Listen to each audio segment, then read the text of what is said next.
Bonjour à tous. Si vous avez ce petit pop-up qui apparaît en bas de votre écran, c'est simplement qu'on a mis à jour la version, il y avait un bug dedans dans le gestionnaire d'extension. Aucun problème, cette nouvelle version n'apporte pas de fonctionnalité particulière, il faut juste attendre la version 4.0, donc vous pouvez ou non la charger, c'est comme vous voulez. Formation intéressante la semaine dernière où on a naturellement parlé du plugin Quincaillerie et on a passé un petit peu de temps sur les taquets et de façon plus générale comment poser les étagères. J'ai ici un caisson et je vais donc, première chose, faire un perçage au système 32. Je perce de ce côté-là, je perce de l'autre côté et si je voulais percer au milieu, pas de problème, j'appuie sur contrôle et je pourrais percer au milieu. Ça nous intéresse pas trop, je vais l'enlever. Je vais regarder les types de taquets que j'ai. Je suis ici dans le dossier plugins VMS Extension Tools Hardware. J'ai différents taquets et le premier taquet disponible, c'est celui-ci. Il n'y a pas de percement qui va avec. J'ai juste mon composant. Le taquet va se poser sur la face rouge-verte et il est repéré donc par au niveau de son origine. Et donc cette partie-là va venir juste sous l'étagère. Je lance le plugin Quincaillerie, je prends le taquet sans trou, le taquet simple, je vais me mettre à 37 et je vais indiquer la face. Pas facile de me mettre pile dans le trou comme il est repéré, donc je vais simplement appuyer la flèche du bas, zoomer un petit peu et me mettre juste à ce point-là et je vais aller de l'autre côté. Et en appuyant sur la touche Alt, je vais me mettre à la même hauteur de l'autre côté, je clique, j'ai posé donc mes deux taquets de ce côté-là, et comme les deux montants sont identiques, ils sont également de l'autre côté. Pas très facile, je vous l'avoue, mais on y arrive. Seconde façon de procéder, j'ai un autre taquet, exactement le même que le précédent, mais cette fois-ci, il va venir avec son percement. Je lance de nouveau le plugin Quincaillerie, je sélectionne cette fois le taquet avec son percement, je tape 37, je viens donc indiquer la face sur laquelle le poser, je peux éventuellement indiquer le dessous de mon étagère, je vais le faire facilement en appuyant sur la touche, la flèche du bas, je clique, le taquet se met en place et en appuyant sur et en indiquant l'autre côté et en appuyant sur Alt, je vais poser le second taquet exactement à la même hauteur que le premier que j'ai posé.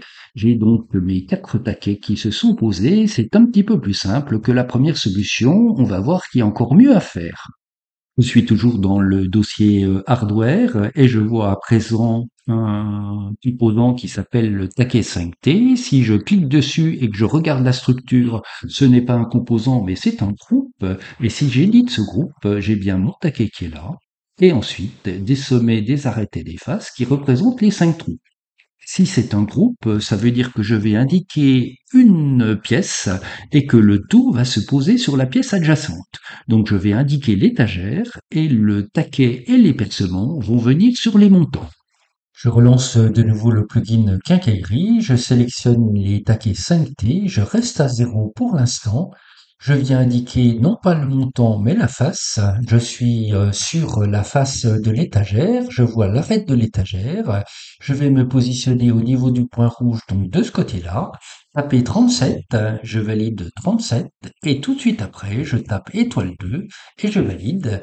J'ai donc mes taquets qui se sont posés d'un côté et de l'autre de l'étagère. Comme les deux étagères sont identiques, ça a également été fait sur l'autre étagère et comme les deux montants sont également identiques, j'ai donc posé 8 taquets en même temps et l'intérêt c'est que on fait un trou sur l'étagère, deux au-dessus, deux en dessous. C'est une idée d'Hervé qui est absolument excellente pour éviter de faire des tas de trous qui ne servent pas à grand-chose.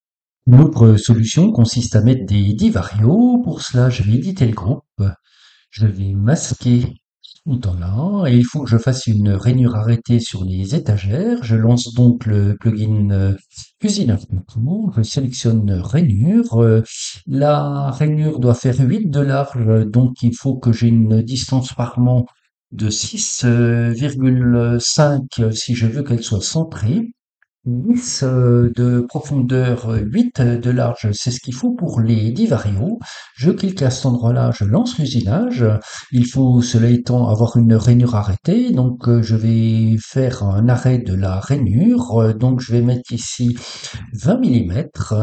Clic droit souris, annuler, refaire. J'ai bien mon arrêt de ce côté-là. Je vais le faire à présent de l'autre côté. Je lance l'usinage. Ma rainure a été arrêtée, donc je peux quitter le plugin et à présent lancer l'outil assemblage. Je vais sélectionner les lamelles. Je vais prendre des Divario 18, les centrer et en mettre sur cette face-là, à cet endroit-là, puis à cet endroit-là. Les Divario apparaissent. Si je sors du plugin assemblage, que je réédite mon groupe et que je masque, je vois l'autre partie du Vivario qui s'est mise à cet endroit-là. C'est une solution un petit peu onéreuse, un peu compliquée à réaliser, et il y a sans doute plus simple, une autre solution qui ne permet pas cependant de fixer les étagères comme le font les Divarios. Une solution assez élégante qui m'a été proposée par Guillaume et ses employés, c'est de faire toujours une rainure. Donc je vais lancer une rainure avec usinage contour. Cette rainure, je vais la mettre en distance parement à 7,5. Donc elle va être centrée, elle va faire toujours 10 de profondeur et 4 de largeur, 20 en épaulement. Je vais faire une rainure ici, je lance l'usinage et je vais faire la même autre de l'autre côté. Je lance l'usinage, mes toutes rainures ont été faites et à présent on va poser les dominos. Pour poser mes dominos, je vais masquer cette partie-là. Je sors du plugin masquer révélé et je vais lancer le plugin assemblage. Assemblage à domino, pas de 20. Je ne vais pas centrer, même mettre à 252. J'avais mesuré avant l'épaisseur. Je vais indiquer donc le pan sur lequel poser mon domino. Un domino ici, un domino là. Si je quitte le plugin et que je regarde ce qui s'est passé, si je édite à nouveau mon groupe, et si je masque l'étagère, je vois donc que mes dominos vont nous permettre de glisser mon étagère. C'est quelque chose d'extrêmement astucieux à réaliser et je trouve que c'est une excellente solution, en tout cas une excellente alternative au Divario. Du taquet avec l'extension assemblage est un petit peu délicate, il faut avoir la cote. On peut faire autrement en mettant le taquet domino donc dans le plugin quincaillerie. Je suis ici sous Tools Hardware et j'ai défini donc un taquet qui s'appelle D420. On va le regarder. Voici ce taquet, c'est une pièce de quincaillerie. Il s'agit d'un groupe parce qu'il va se poser sur une pièce adjacente. On va donc indiquer l'étagère. Et si j'édite le groupe, j'ai donc son percement et le composant qui va avec. Et si je regarde l'orientation du composant, l'axe bleu est bien donc du côté extérieur, c'est-à-dire où on va voir la matière, et la face sur laquelle va se poser le composant, donc c'est la face rouge-verte que j'ai ici. Donc voici le repère du composant, je l'ai juste enregistré et créé l'image à côté. Dernière chose, c'est comme l'étagère fait 19 d'épaisseur, je l'ai juste décalé de 9,5 de manière à le centrer sur mon étagère. Je lance cette fois le plugin Quincaillerie, j'ai mes taquets, je vais sélectionner donc ce domino. Je prends bien une distance parement à 0. Je vais donc aller ici, me mettre en bas de mon étagère. Je vois le point opposé, je tape sur CTRL et je vais pouvoir taper une cote. Par exemple 70, étoile 2. Je tape étoile 2, je valide. Si je sors de l'extension et que je regarde ce qui s'est passé, j'édite mon groupe double-clic, je sélectionne mon étagère et je la masque. Je vois bien que mes dominos se sont mis en place. Et également, comme les deux étagères sont identiques, si je masque la seconde, les dominos se sont mis en place également sur cette étagère. C'est l'intérêt d'avoir des groupes quand on définit une pièce de quincaillerie. Donc c'est une solution extrêmement rapide. Merci encore Guillaume pour cette excellente idée. Il y a bien sûr une solution bien plus rustique qui consiste à mettre des vis. Je peux mettre mes vis aux endroits voulus. Il faudrait que je me mette en libre et que je sache exactement la distance qu'il faut. Il y a une possibilité dans VMS Up, c'est d'indiquer l'autre côté, c'est-à-dire on va indiquer à présent l'étagère.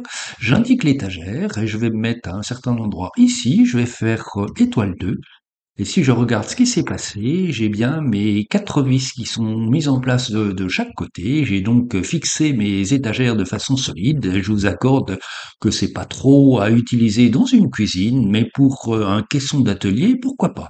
Voici donc quelques réflexions sur la façon de fixer des étagères. Bonne utilisation des extensions VMSE et à très bientôt.